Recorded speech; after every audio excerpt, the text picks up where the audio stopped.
প্রবল বর্ষণে উজানে পাহাড়ি ঢল, সড়ক উপচে হু হু করে পানি ঢুকছে সুনামগঞ্জের লোকালয়ে। মৌলভীবাজারে বাঁধ ভেঙে নিম্নাঞ্চল প্লাবিত। জটিলতা ছাড়াই শেষ হয়েছে চামড়া সংরক্ষণের কাজ। লক্ষ্যমাত্রার চেয়েও বেশি সংগ্রহ, মাথা ব্যথার কারণ কঠিন বর্জ্য শোধন। উচ্ছিষ্ট থেকেও আয় সম্ভব শত শত কোটি টাকা।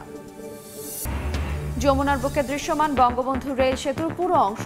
শেষের পথে অ্যাপ্রোচ ডাবল লাইনের রেলপথ বসানোর কাজ। নদীর দুই পাড়ের স্টেশনে থাকবে নানা সুবিধা। এবং 5 লাখ অবৈধ অভিবাসীকে বৈধতা দেবে বাইডেন প্রশাসন। 10 বছরের বেশি সময় ধরে বসবাসরতরা পাবেন সুযোগ। নির্বাচনের আগে ভোট কিনতে রাজনৈতিক কৌশল, বলছেন বিশ্লেষকরা।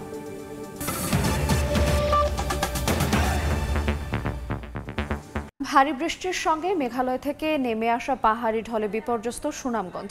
পানিবন্দী লক্ষাধিক পরিবার। রাতে না হলেও ভোর থেকে আবারও শুরু হয় অবিরাম বৃষ্টি। তলিয়ে গেছে শহরের প্রধান সড়কও। দোকানপাট, ব্যবসা প্রতিষ্ঠানেও ঢুকে পড়ছে পানি। সুরমা নদীর পানি কিছুটা কমলেও এখনও বিপদসীমার 40 সেন্টিমিটার উপর দিয়ে প্রবাহিত হচ্ছে। এছাড়া জাদুকাটা নদীর পানি বেড়ে নিম্নাঞ্চলের বাড়িঘর ও রাস্তাঘাট তলিয়ে গেছে। এদিকে ছাতক, সুনামগঞ্জ ও দিরাই পয়েন্টে পানি বৃদ্ধি অব্যাহত রয়েছে। জেলার ছোট বড় 137টি হাওর এখন পুরোপুরি পানিতে টইটুম্বুর। এদিকে পাহাড়ি ঢলে বিপর্যস্ত মৌলভীবাজার। ধলাই নদীর দেওরাছড়া প্রতিরক্ষা বাঁধ ভেঙে পানি ঢুকে পড়ছে লোকালয়ে। রহিমপুর ইউনিয়নের বেশ কয়েকটি গ্রাম ইতোমধ্যে প্লাবিত হয়েছে।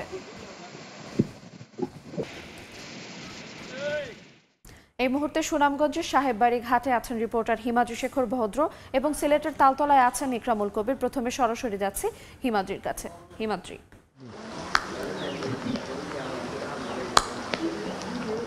আমি আছি সুনামগঞ্জ শহরের হাজিপাড়া এলাকায়। এই সুনামগঞ্জ শহরের হাজিপাড়া এলাকাটি একটি অভিজাত এলাকা এবং এখানে সরকারের বিভিন্ন গুরুত্বপূর্ণ দপ্তর এবং অফিস রয়েছে। এখানে রয়েছে পুলিশ সুপারের কার্যালয়, গণপূর্ত বিভাগ, বিএডিসি সহ বিভিন্ন আবাসিক এলাকা। আপনারা দেখতে পাচ্ছেন যে এই যে পুলিশ সুপারের কার্যালয়টি পুরোটাই পানিতে নিমজ্জিত হয়েছে। এর পাশেই রয়েছে গণপূর্ত বিভাগ।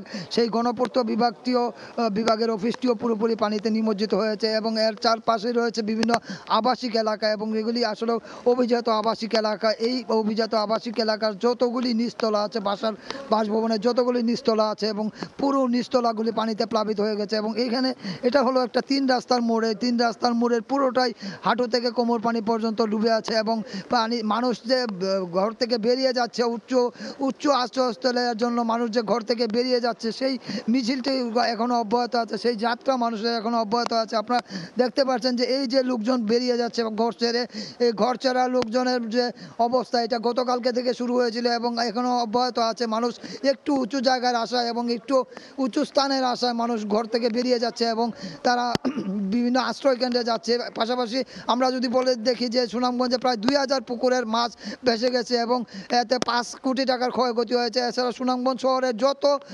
প্রাইভেট কার সহ সিএনজি, অটোরিকশা যা কিছু আছে সমস্ত কিছু সুরমা নদীর যে সুরমা সেতুতে নিয়ে রাখা হয়েছে।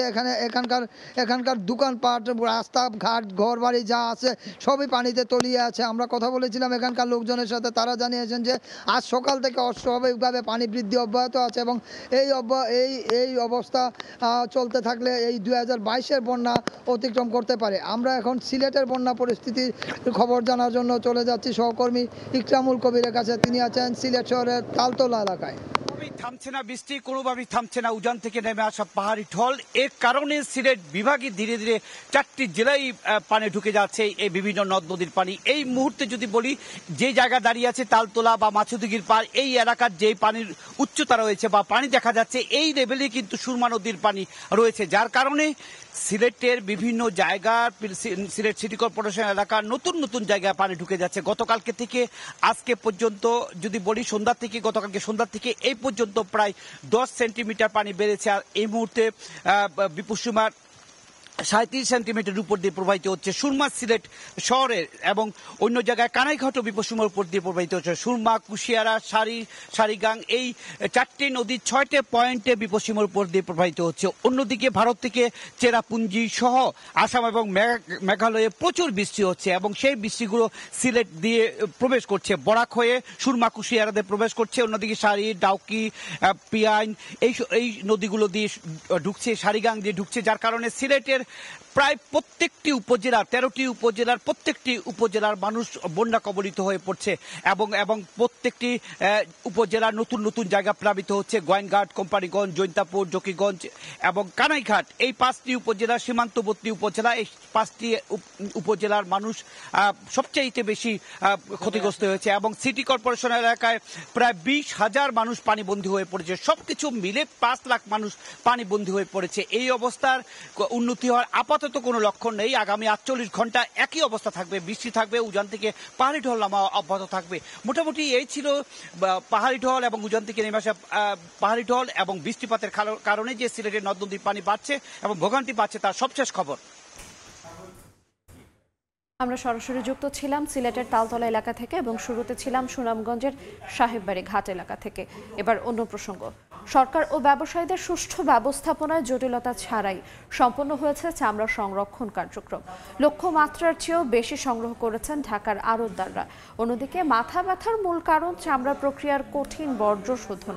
তবে শিল্পনগরীর কেন্দ্রীয় বর্জ্য শোধনাগার সিইটিপি অনেকটাই ভালো অবস্থানে আছে বলে জানিয়েছে শিল্প মন্ত্রণালয়। কাজল আব্দুল্লাহর রিপোর্ট। ট্যানারি স্থানান্তর, পুঁজি কমে যাওয়া, জায়গা স্বল্পতা সহ নানা সংকটে ঐতিহ্যের জৌলুস হারিয়েছে চামড়া ব্যবসায়ীদের শত বছরের পুরানো এলাকা ঢাকার পোস্তা। চামড়া নিয়ে 297 প্রতিষ্ঠানের কর্মযোগ্য নেমে এসেছে মাত্র 42টিতে। লক্ষ্যমাত্রাও কমেছে চামড়া সংগ্রহ ও সংরক্ষণের। তবুও এবার প্রায় 1,20,000 পিস চামড়া সংগ্রহ করেছে পোস্তার আড়তদাররা। গতবারও আমরা 1 লাখ প্লাস আশা করেছিলাম, টার্গেট ফুলফিল হয়েছে। এইবারও আমাদের এই বাজার ছাড়াও কাছে বেরিবান্ধের উপরে অনেক যুক্ত লবণকে প্রকিউরমেন্ট করা হয়েছে। সব কিছু মিলিয়ে 1 লাখ প্লাস হয়ে যাবে।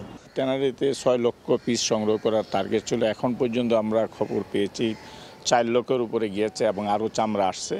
এবং আমাদের ট্যানারিতে আপনি দেখছেন ব্যবস্থাপনা খুব সুন্দর আমরা করেছি। এদিকে কদিন পরেই লবণজাত চামড়ার প্রক্রিয়া শুরু হবে হেমায়েতপুরের শিল্পনগরীতে। অনেক প্রতিষ্ঠানই কমপ্লায়েন্সে এগোচ্ছে বলে পর্যবেক্ষণ শিল্প মন্ত্রণালয়ের। শিল্প সচিব জানান, আগের চেয়ে মানে অনেকটাই ভালো অবস্থানে রয়েছে কেন্দ্রীয় বর্জ্য শোধনাগার। সিইটিপির যে মডিউলগুলো, এগুলো সবগুলোকে ওভারহোলিং করা হয়েছে। 7-8 ফিট স্লাস ছিল, সেগুলোকে আমরা সরিয়েছি। আমাদের যে বায়োলজিক্যাল যে কাজগুলো, যে ব্যাকটেরিয়াগুলো লাইভ ছিল না, সেগুলোকে আমরা লাইভ করেছি। প্রতিটি ট্যানারি মালিকদেরকে বলা হয়েছে যে তারা কোনোভাবেই আনট্রিটেড ওয়াটার, সেটি ছাড়া তারা কোনো ওই সিইটিপি যে কনভেন্স লাইন সেখানে কোনো দিবে না। নতুন আরেকটি সিইটিপি নির্মাণের মাধ্যমে বছরব্যাপী চামড়া প্রক্রিয়ার লক্ষ্যমাত্রা পূরণের পরিকল্পনা নিয়ে সরকার কাজ করছে বলেও জানিয়েছে শিল্প মন্ত্রণালয়। কাজল আব্দুল্লাহ, সময় সংবাদ, ঢাকা।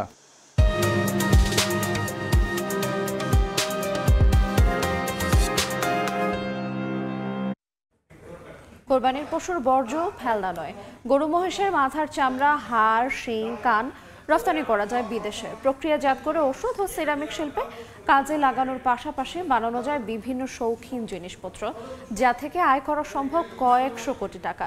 সুমন আহমেদের ক্যামেরায় আলতাফ হোসাইনের রিপোর্ট। গরু যদি আপনি টোটাল অ্যাবসলিউট হিসাব করবেন, কোনো জিনিস ফেলে দেওয়ার মতো না, সব কাজের জিনিস। মাথার চামড়া, শিং, কানসহ কোরবানির পশুর উচ্ছিষ্টাংশগুলো ছড়িয়ে ছিটিয়ে পড়ে আছে পোস্তার আড়তগুলোর সামনে। এভাবেই নষ্ট হচ্ছে দেশের বৈদেশিক মুদ্রা অর্জনের মূল্যবান সম্পদ। আর্টিফিশিয়াল সোলের কারণেই এই মাথা চামড়া চাহিদা কমে গেছে। পরিবেশ দূষণ থেকে মুক্তি, পাশাপাশি ওষুধ ও সিরামিক শিল্পেও ব্যবহৃত হয় গরু মহিষের হাড়। মাথার চামড়া দিয়ে উন্নত মানের বুট জুতা, হাড় দিয়ে মেলামাইন পণ্য, শিং দিয়ে চিরুনি, বোতাম, এমনকি বানানো যায় ঘর সাজানোর নানা পণ্য। এখনো চিরুনি চলে না, প্লাস্টিক এসে পড়ছে। পুলিশের ভোট, আপনার বিডিআর, আর্মি, এদের জুতার জন্য তো এটা সবচেয়ে ভালো। দেশের চামড়া খাতি যখন নানা সমস্যায় জর্জরিত, তখন পশুর এসব বর্জ্য নিয়ে ভাবার সময় নেই যেন সরকারের, এমন অভিযোগ ব্যবসায়ীদের। এটার উপরে কোনো ইনভেস্ট নেই, এটার উপরে কোনো আলোচনা নেই, এই কারণে কিন্তু এই শিল্পগুলো এগিয়ে যাচ্ছে না। সংশ্লিষ্টরা বলছেন, রফতানিতে বড় বাজার ছিল চীন ও থাইল্যান্ড। 2-3 বছর আগেও যা থেকে আয় হতো অন্তত 200 কোটি টাকা পর্যন্ত। এভাবেই অযত্ন অবহেলায় ফেলে রাখা হয়েছে পশুর মাথার চামড়া, শিং সহ কোরবানির বিভিন্ন উচ্ছিষ্টাংশ, অথচ এগুলো বিদেশে সবকিছুই রপ্তানিযোগ্য। তাই শ্রমিকদের যথাযথ প্রশিক্ষণের মাধ্যমে তার সংগ্রহ এবং সংরক্ষণের ব্যবস্থা, একই সঙ্গে সবাইকে সচেতন হওয়ার পরামর্শ অর্থনীতিবিদদের। আলতাফ হুসাইন, সময় সংবাদ, ঢাকা। সময় সংবাদে আরো থাকছে। ঈদ উদযাপন শেষে কর্মস্থলে ফিরছেন নগরবাসী। পাটুরিয়া ঘাটে ঢাকামুখী যাত্রী চাপ, বাসেও ভিড়, নতুন করে বাড়িও যাচ্ছেন অনেকে।